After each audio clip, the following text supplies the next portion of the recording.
24, 23, 24 and 25 اتنے بڑے سنو اسٹارم کی زد میں آیا. تقریباً 25 سے 26 سینٹی میٹر کے قریب برف یہاں پر پڑی ہے اور بہت سے لوگ, بہت سی گاڑیاں. ٹکٹس کے بارے میں ذکر کرنا چاہتی ہوں. تقریباً 26 سینٹی میٹر کی سنو پڑی ہے, برف کے پہاڑ کے بیچ میں ڈوبا. 72 آورز میکسیمم کلیننگ لگیں گے. سٹی آف ٹورنٹو نے تو باقاعدہ میپ ایشو کر دیا. آپ اپنی اسٹریٹ کا میپ دیتے ہوئے پتہ کر سکتے ہیں کہ آپ کی سڑک کتنے بجے صاف کی جائے گی. We are very tech savvy now. Mail delivery suspended in Quebec. Mail delivery suspended, school suspended, government offices suspended, traffic suspended, everything suspended. پوری چیزیں کھلی بند ہیں جی. ہمارا پورا پارکنگ لاٹ دیکھ لیں, کوئی گاڑی نظر نہیں آ رہی آپ کو. کیونکہ آج میری ایک گاڑی کی نمبر پلیٹ کی پرابلم تھی اور سروس اونٹیریو نے اور مرسڈیز دونوں نے مل کے غدر کر دیا. میں گاڑی چلاتی رہی اور بعد میں پتہ چلا کہ وہ تو گاڑی پہ تو الزام آ جانا تھا کہ چوری کی گاڑی ہے. مگر آج پھر میں ایک گاڑی کی نمبر پلیٹ کو ٹھیک کرانے کے لیے سروس اونٹیریو گئی تو پتہ چلا کہ their office was also closed. Most of the offices are closed. آج اگر ٹکٹس دینے کے لیے پولیس البتہ بڑی ایکٹیو ہے اور تقریباً انہوں نے جب ٹکٹس ہے 700 آلریڈی سٹی آف ٹورنٹو نے تقریباً 700 کے قریب ٹکٹس ایشو کی ہیں. All together 1,40,000 collectively tickets issue کی جائیں گی, ہو گئی ہیں. ٹھیک ہے. اور بہت سے لوگوں نے, ہم ریڈیو پہ بھی یہ اناؤنس کرتے ہیں, ایتھنک کمیونٹی تک بھی یہ پیغام جاتا ہے کہ جو سنو روٹس ہیں ان کے درمیان میں گاڑی نہ کریں. گاڑی آپ کی امپاؤنڈ بھی ہو سکتی ہے, ٹیگ بھی ہو سکتی ہے, ٹو بھی ہو سکتی ہے اور $200 کی ٹکٹ بھی مل سکتی ہے. کھایا پیا کچھ بھی, برتن توڑے چار. ایک چیز یہاں پر ریمائنڈ کراتے رہیں ہم کو, ہمارے سارے لسنرس کو, ویئرس کو, کہ اگر خدا نہ خواستہ آپ کی گاڑی کا ایکسیڈنٹ ہائی وے پہ ہو جاتا ہے یا آپ کی گاڑی اسپن ہو جاتی ہے تو باہر مت نکلیں, گاڑی سے باہر مت نکلیں, باہر نہ نکلیں, گاڑی سے باہر مت نکلیں. کیونکہ آج ایک واقعہ ہوا ہے, ہائی وے کے اوپر یہ ایکسیڈنٹ ہوا ہے اور یہ شخص اپنی گاڑی سے باہر نکلا. گاڑی سے باہر مت نکلیں آپ کسی طرح سے بھی. اس میں کیا ہوا, پھر اس آدمی کو زیادہ سیریس چوٹیں آئی ہیں, ویری سیریس انجرڈ. کیونکہ ظاہر ہے جب گاڑیوں میں جو چلانے والے ہیں اگر وہ بھی, ان کی بھی ڈسٹریکشن ہوتی ہے تو گاڑی اسکڈ بھی کر سکتی ہے. تو بہرحال اگر خدا نخواستہ ایسا کوئی واقعہ ہو تو اپنی گاڑی سے باہر مت نکلیے گا. یہاں سے ہم آپ کو لے کے جانے چاہتے ہیں, ابھی کسی وقت بھی ڈونلڈ ٹرمپ اور نریندر مودی صاحب کی آج ملاقات ہے, یقیناً اس کے بارے میں بھی بات کریں گے. ایک اور رپورٹ جس کو میں آپ کے ساتھ شیئر کرنا چاہتی ہوں, امریکن جو انٹیلیجنس کی رپورٹ آج ایک آئی ہے. امریکن انٹیلیجنس رپورٹ کے مطابق کہا جاتا ہے کہ اسرائیل جو ہے ممکنہ طور پر ایران کی 2 جو نیوکلیئر فیسلٹیز ہیں ان کے اوپر اٹیک کر سکتا ہے. یہ دونوں فیسلٹیز شہر کے بیچوں بیچ میں ہیں, تہران کے بالکل ساؤتھ سائڈ میں ہیں. یقیناً یہ معاملہ تمام کا تمام آج سے 2 سال پہلے 7 اکتوبر کو شروع ہوا تھا. اس سے پہلے بھی ایران کے ایک اٹیک کے نتیجے میں اسرائیل نے اپنا اٹیک کیا تھا. اور مگر اس بار ابھی آپ کو معلوم ہوگا, نتن یاہو جب امریکہ آئے ہوئے تھے اور president Trump and Nitin Yahoo نے جو جوائنٹ پریس کانفرنس کی, اس میں نتن یاہو نے بڑی وضاحت سے بیان کیا کہ ایران نے مجھے بھی پراکسیز کے تھرو اسیسینیٹ کرنے کی کوشش کی, آپ کو بھی یعنی پریزیڈنٹ ٹرمپ کو بھی اسیسینیٹ کرنے کی کوشش کی, اور ایران کو یقیناً اس کی سزا ضرور دی جانی چاہیے. اس وقت کے موجودہ اور سابق امریکی عہدیداروں نے واشنگٹن پوسٹ کو بتایا ہے کہ یہ پیش گوئی اکتوبر میں ایران پر اسرائیلی حملے کے بعد کی گئی تھی. کہتے ہیں کہ لاسٹ ٹائم بھی جب اسرائیل نے ان کی 2 فیسلٹیز کے اوپر اٹیک کیا تھا, جس میں ایک ملٹری فیسلٹی تھی اور ایک ایران کا ایئر ڈیفنس تھا. بنیادی طور پر اسرائیل ایران کے نیوکلیئر جو فیسلٹی ہے اس کے اوپر اٹیک کرنا چاہتا تھا, مگر تب انٹروین کیا تھا جو بائیڈن نے, جس کے بعد اسرائیل نے ایران کے نیوکلیئر فیسلٹی کی بجائے ایران کی ملٹری اور ایئر ڈیفنس کے اوپر اٹیک کیا تھا. مگر اس وقت کیونکہ ظاہر ایئر ڈیفنس کے اوپر ایران نے آلریڈی اٹیک کیا تھا, اسرائیل محسوس کرتا ہے کہ ایران کا ایئر ڈیفنس اس وقت کمزور ہے. اور یہ انٹیلیجنس کی ایک رپورٹ ہے, انہوں نے کہا ہے کہ ایران کا ایئر ڈیفنس اس وقت کمزور ہے, and this is the right time جس کا اسرائیل فائدہ لینا چاہتا ہے. اور آف کورس بائیڈن بھی نہیں ہے, ڈونلڈ ٹرمپ کے تعلقات اسرائیل کے ساتھ بہت اچھے ہیں, اور ٹرمپ ٹرمپ یقیناً ایران کے اوپر اپنا دباؤ بھی برقرار رکھنا چاہتے ہیں.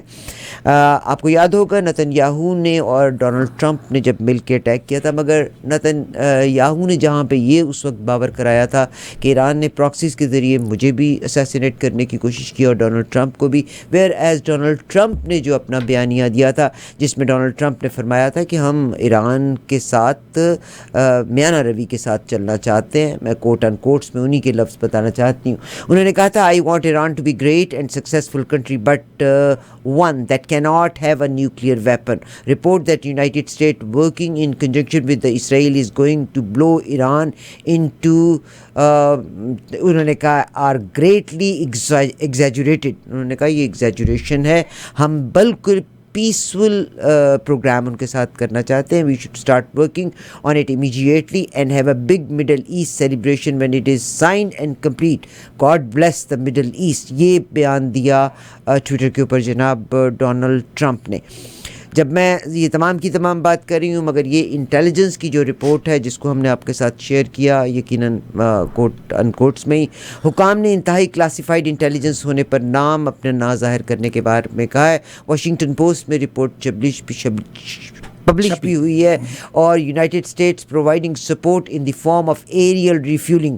اب ظاہر اسرائیل کے حملے کا امکان ہوگا تو اسرائیل کو جو امریکہ سے مدد چاہیے وہ یہ کہ اگر اسرائیل اندر جا کے اٹیک کرتا ہے تو کیا صورت حال ہے, اور اگر باہر سے وہ اٹیک کرتا ہے. آپ کو پتہ ہی ہے کہ انہوں نے ایک جرنل کو مارا بھی تھا آرٹیفیشیل انٹیلیجنس کے تھرو. اگر اسٹینڈ آف اسٹرائک ہے, یعنی فاصلے سے اگر ان کے نیوکلیئر, یہ اگلے 6 منتھس میں ایکسپیکٹڈ ہے, اگر فاصلے سے یہ اٹیک کرتے ہیں تو اسرائیلی طیارے ایرانی فضائی حدود سے باہر رہتے ہوئے جو ایئر لانچ کا بیلسٹک میزائل وہ فائر کریں گے. اور اگر اسٹینڈ ان ہوتا ہے, یعنی اسرائیل ایران کی سرحدوں کے اندر داخل ہوتا ہے, تو اسرائیلی جنگی طیارے ایرانی فضائی حدود میں داخل ہوں گے اور جوہری مقامات کے قریب پرواز کرتے ہوئے وہ بنکر ختم کرنے والے گولے جو ہیں وہ گرائیں گے. ٹرمپ انتظامیہ نے گزشتہ ہفتے ان ہتھیاروں کے لیے گائیڈنس کٹس کی فروخت کی منظوری بھی دی تھی. وال اسٹریٹ جرنل نے گزشتہ رپورٹ میں ایران پر ممکنہ اسرائیلی حملے کے بارے میں بتاتے ہوئے کہا تھا کہ ممکنہ آپریشن کے لیے 6 ماہ کا وقت, یعنی یہ اٹیک جو ہے از ایکسپیکٹڈ ان 6 months. 2 باتیں ہو گئیں. تیسری بات جو میں آپ سے کرنا چاہتی ہوں, آپ کو پتہ ہی ہوگا کہ جرمنی میں ایک افغان باشندہ جو کہ پناہ گزین تھا, اسائلم کے اوپر تھا, اور اس نے شہریوں کے اوپر اپنی گاڑی چڑھا دی. 28 افراد زخمی ہوئے, کچھ لوگ ان ویری کرٹیکل کنڈیشن میں ہیں. میونخ میں یہ اٹیک ہوا ہے اور اس شخص کے اوپر آلریڈی کچھ ایک الزامات تھے, چوری اور منشیات جیسے جرائم میں بھی یہ رہا ہے, اور گاڑی میں 2 لوگ سوار تھے. پولیس کی جانب سے دوسرے شخص کی تفصیلات کے بارے میں تاحال کوئی بھی اطلاع نہیں دی گئی. انہوں نے ابتدائی تفصیلات کے مطابق اس واقعے میں کم از کم 28 افراد زخمی ہوئے, جس میں چند کی حالت جو ہے وہ انتہائی خطرناک یا یعنی سیریس بتائی جا رہی ہے. جرمن چانسلر اولاف شولز کا کہنا ہے کہ میونخ میں گرفتار ہونے والا شخص افغان, اس کو سزا ملنا چاہیے. جرمن چانسلر نے یہ بھی کہا کہ اس مجرم کو کسی بھی قسم کی نرمی کی امید بھی نہیں کرنی چاہیے. کہتے ہیں کہ لوگ جب یہ شخص نے اپنی گاڑی چڑھائی, 2 لوگ گاڑی میں سوار تھے, لوگ چیخیں مار رہے تھے, اپنی جانوں کو بچانے کی کوشش کر رہے تھے. جرمنی بھر میں لوگوں نے اس واقعے کے بعد خوف اور ہراس پھیل گیا. اس سے قبل 2016 میں برلن کے کرسمس بازار میں ایک ٹرک کو تیونس سے تعلق رکھنے والے 2024 میں ہی میرا خیال ہے یہ واقعہ ہوا تھا. تو بہرحال نہیں, مگر جرمنی کا اگر واقعہ تو 2016 میں برلن کے کرسمس بازار میں ایک ٹرک کو تیونس سے تعلق رکھنے والے پناہ گزین نے لوگوں کے ایک ہجوم پر چڑھایا تھا. یہ بھی بات ہماری آپ سے مکمل ہوئی. ایک اور چیز شیئر کرنا چاہتی ہوں, دنیا کتنی تیزی سے بدلتی چلی جا رہی ہے. اگر پاکستان مجھے اور آپ کو بدلتا نظر آتا ہے تو آپ فکر مت کیجیے گا. اگر وہاں پہ یہ دس از 15th century, دس از 21st century, اور اسلام کے لحاظ سے 1446 15ویں صدی کا یہ دورہ ہے. یعنی یہ جھوٹ وہ ہے جس میں لوگ جھوٹ سر چڑھ کے بولے گا اور سچ جو ہے وہ اپنی جان کو بچاتا پھرے گا. یہاں سے میں ذکر کرنا چاہتی ہوں کہ امریکہ کا پریزیڈنٹ, ون آف دی دنیا کا سب سے وقت کا فرعون جس کو کہا جاتا ہے، امریکہ کے پریزیڈنٹ اوول آفس میں جانے کے لیے باقاعدہ سے ایک ڈریس کوڈ ہے. مگر ایک بات یاد رکھیے گا کہ جتنا کوئی ظاہر ہے کنڈیشنز ہوتی ہیں، مگر وہ لوگ جن کے پاس بہت پیسہ ہوتا ہے، بلینرز ٹریلینرز جو ہیں، وہ تمام اصول قوانین اور ضوابط سے بالا تر ہوتے ہیں. ریسنٹلی ایلان مسک جو ہے مینی ٹائمز پہنچے اوول آفس میں، انہوں نے جا کے اپنی پریزنٹیشن بھی دی. ڈونلڈ ٹرمپ صاحب کو اگر آپ کو یاد ہوگا تو ان کا ایک بیفور دا الیکشن جہاں پہ ان کو پیسے کی ضرورت تھی اور ان کو بیل آؤٹ ہونے کی ضرورت تھی، کہتے ہیں کہ ایلان مسک نے اس زمانے میں بھی اراؤنڈ 78 ملین یا کچھ اماؤنٹ، بہت بڑی اماؤنٹ تھی جو اس کو دی تھی. اس کے علاوہ بھی ان کے الیکشن کمپین میں بھی ایلان مسک نے بے شمار مدد دی ہے. آئیے میں آپ کو ایک ویڈیو دکھاتی ہوں اور آپ دیکھیے گا کہ ایک پریزیڈنٹ جس کے سامنے پرندے کو بھی پر مارنے کی جنبش نہیں ہے، جہاں پر کہ جو بھی آفیسرز یا جو لوگ موجود ہوتے ہیں ایک پراپر ڈریس کوڈ میں موجود ہوتے ہیں. جتنے یہ بڑے لوگ ہیں، millionaires billionaires, because they have everything, normally they go in the T shirts کے بیچ میں اپنی پریزنس دیا کرتے ہیں، چاہے بڑا سے بڑا کوئی ایونٹ کیوں نہ ہو. Elon Musk was present there, everybody was in dress code میں تھا.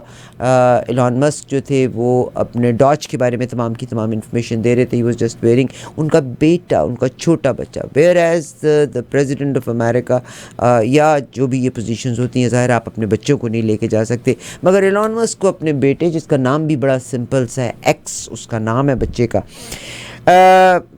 مجموعہ ویڈیو آن کر دیں آپ تاکہ میں اس ویڈیو کو آپ کو دکھاؤں. آپ اس ویڈیو کو دیکھیے گا، آپ اس ویڈیو کو enjoy. I'll ask Elon Musk to say a few words, and we'll take some questions. Elon, go ahead. Sure. So, at a high level, if you say what is the goal of Doge, and I think a significant part of the presidency is to restore democracy. This may seem like, well, aren't we in a democracy? Well, if you don't have a feedback loop, okay, we would have to, if you sorry.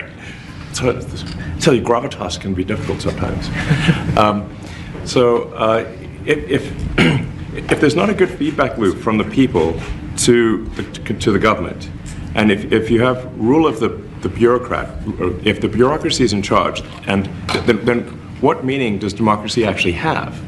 If the people cannot vote and have their will be decided by their elected representatives in the form of the president and the Senate and the House, then we don't live in a democracy, we live in a bureaucracy.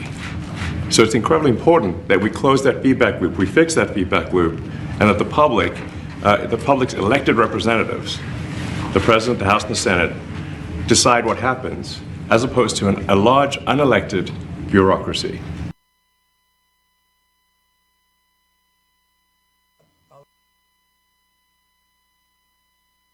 چاہتے ایلان مسک سے. Donald Trump اس سے مخاطب بھی ہوتے ہیں اور وہ کہتے ہیں he has a very small name, his name is x. کہتے ہیں کہ امریکہ کی تاریخ میں آج تک بھی اوول آفس میں اس طرح کا واقعہ نہیں ہوا جو یہ ہوا، مگر کبھی بھی نہیں ہوا اور کوئی بھی پریزیڈنٹ اس کو الاؤ نہیں کرتا. حالانکہ ڈونلڈ ٹرمپ کے بہت سے اقدامات بہتر ہیں جن کو بنیادی طور پر جو امریکنز ہیں وہ اس کو محسوس بھی کرتے ہیں، ان کو سمجھتے بھی ہیں کہ وہ امریکہ کی بہتری کے لیے ہیں. Today I was watching one, ظاہر ہے گرل کرنے کے لیے the only man Elon Musk is doing everything at his own. اس کو بالکل کسی نے گرل نہیں کیا، ریپبلکنس کے سامنے، کانگریس کے سامنے وہ پیش نہیں ہوئے. مگر جو آفیسرز نے پیسہ بنایا مختلف اداروں میں اور انہوں نے چائنا کی ان ایجنسیز پہ جن پہ سینکشنز تھیں ان کے ساتھ بزنس کیا، امریکہ سے بھی پیسہ لیا اور ان ایجنسیز سے بھی پیسہ لیا. بہرحال دس از آل واٹ اٹ از. سن رہے ہیں آپ پروگرام ساز آواز.